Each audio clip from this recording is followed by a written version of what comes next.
Olá, eu sou Daniel Rufato, psiquiatra da infância e adolescência. Eu vou conversar um pouco com vocês hoje sobre o transtorno do espectro autista. Vamos falar e esmiuçar um pouco dos critérios diagnósticos do DSM sobre o transtorno do espectro autista. Eu gostaria que vocês seguissem o meu canal para continuar recebendo os meus vídeos. Deixa o like também se você gostar desse vídeo. Então vamos analisar o que o DSM, que é o Manual Diagnóstico, coloca como critérios para diagnosticar o transtorno do espectro autista. Vamos juntos, ó. Déficit persistente na comunicação social e na interação social em múltiplos contextos. Então, o critério A, gente, ele é obrigatório, ele tem que estar presente, senão não é autismo, que é o déficit na interação social. O que acontece de equívoco aqui? É porque muitas pessoas acabam se atentando à quantidade, então, quantitativamente. E o déficit da interação social ele pode ser só na qualidade da interação. O exemplo típico são aquelas crianças que brincam de esconde-esconde ou de pega-pega, mas elas só correm junto com outras crianças. Então, a quantidade de interação social, muitas vezes, ela é boa. Ela acontece até em excesso, mas qualitativamente ela não atinge o que a gente imagina ser necessário para uma criança naquela faixa etária, naquela idade. Porque antigamente a gente achava que era quantidade. Então a criança tinha interesse social, não fazia parte do transtorno do espectro autista. Mas não é isso. Então essa interação social, a criança pode ter déficit na reciprocidade social, que é aquela percepção do outro. Então eu entendo o que o outro está sentindo, eu capto a leitura do outro, eu integro isso dentro da minha cabeça e eu devolvo isso com empatia, com simpatia, com interação social. Então, eu não tenho um déficit na reciprocidade social. Isso no autismo, ele é presente. Dentro ainda do critério A de interação social, tem o déficit nos comportamentos comunicativos, verbais ou não verbais.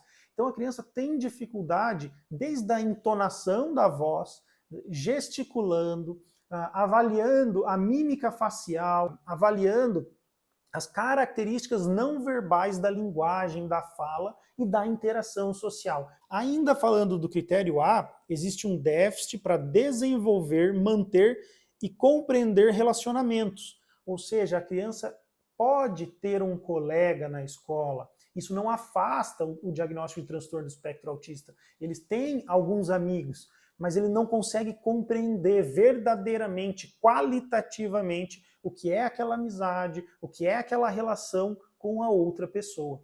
Então, é basicamente você olhar para esse critério A como sendo qualitativo e não só quantitativo. Já o critério B, ele fala o quê, gente? Sobre os padrões restritos e repetitivos de comportamento, de interesses ou de atividades. Ele separa da seguinte forma, veja comigo: movimentos motores ou uso de objetos ou falas estereotipadas, repetitivas.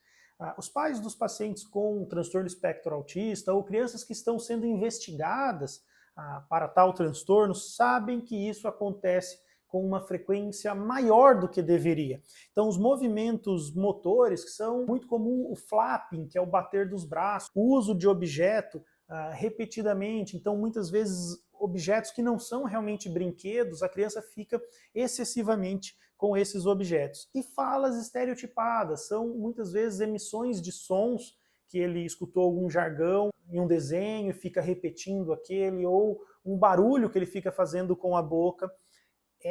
Esse é um critério muito presente, então o critério B. Ainda falando desse critério B, tem insistência nas mesmas coisas, ou uma adesão inflexível à rotina, ou tem que manter aquele padrão. Então a dificuldade dos pais é em conseguir flexibilizar situações do dia a dia que saem um pouquinho da rotina, já desorganiza esse paciente. Então esse tipo de característica ela está dentro do critério B. Interesses fixos e altamente restritos que são anormais em intensidade. Então aquela criança que gosta de dinossauro, brinca com os dinossauros e sabe o nome. Porém, dentro do transtorno de espectro autista, vai um pouco além. Então ele sabe as espécies, ele não gosta de outros brinquedos, ele não consegue flexibilizar, ele precisa levar esse dinossauro para todos os locais em que ele vai. Então ele vai mais a fundo, ele tem um interesse muito maior.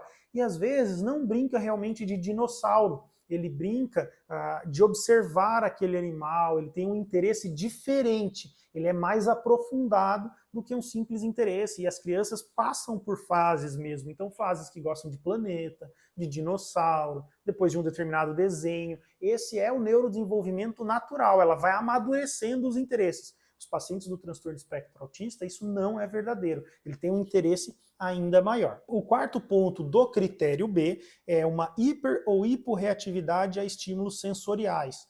Então, esse paciente ele tem alterações sensoriais, seja auditiva, seja olfativa, tanto para mais uma hiperreatividade, quanto para menos uma hiporreatividade. Bom, nós avaliamos os dois principais critérios diagnósticos para o transtorno do espectro autista, eu espero ter te ajudado. Sei que outras dúvidas surgirão, deixa aqui nos comentários que eu vou tirando as dúvidas com vocês, e até o próximo vídeo.